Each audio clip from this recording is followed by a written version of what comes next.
All right, first up is the magazine catch and release.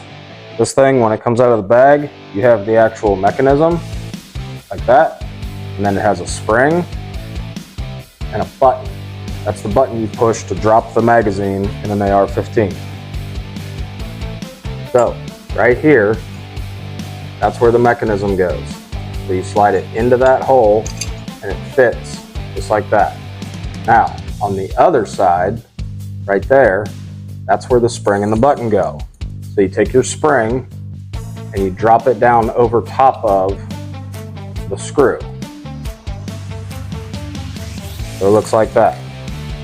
Then you take the button, there are two sides. One of them has ridges on it, that's so you can feel it and hit it. The other side is flat. The flat side goes in.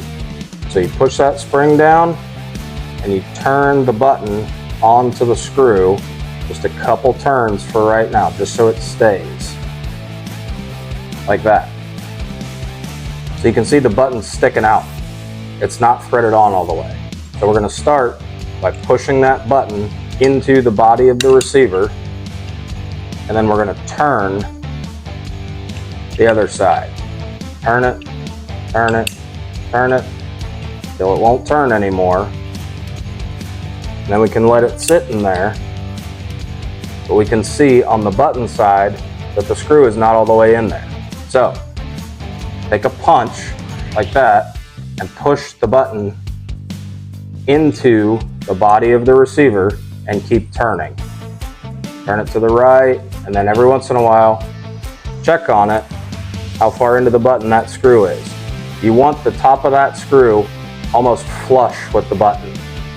We're not quite there yet, so push it in, give it another turn, reset it, and check it.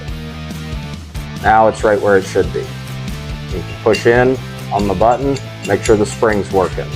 You can function test it. Put a magazine in it, make sure it stays, and then push the button and make sure it comes out.